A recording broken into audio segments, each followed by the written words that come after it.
चलो हिरनिया रोड पर जब तू चलो हिरनिया चलो हिरनिया छम छम बाजे हो पायल गे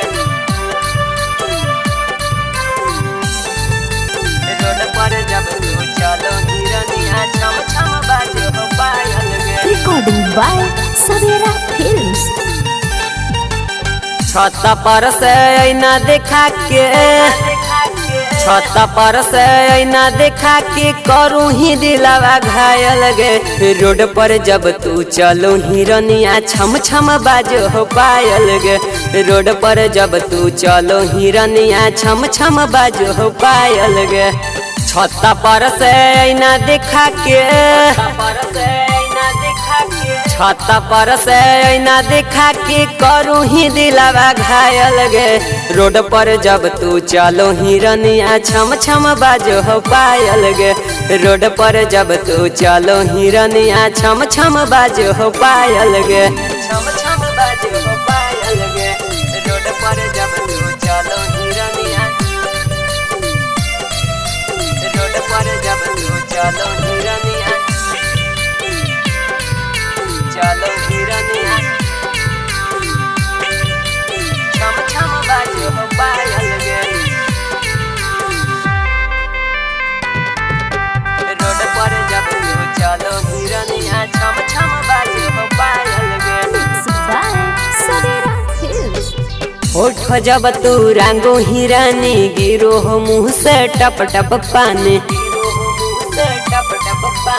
होठ जब तू रंगो हिरनी गिरो हो मुँह से टप टप पानी पहल दिनमा कर देनी हमारा के पागल गे पहल दिनमा कर देनी हमारा के पागल गे रोड पर जब तू चलो हिरनिया छम छम बाजो हो पायल गे रोड पर जब तू चलो हिरनिया छम छम बाजो हो पायल गे रोड पर जब तू चलो हिरनिया रोड पर जब तू चलो हिरनिया चलो हिरनिया छम छम बाजो हो पायल गे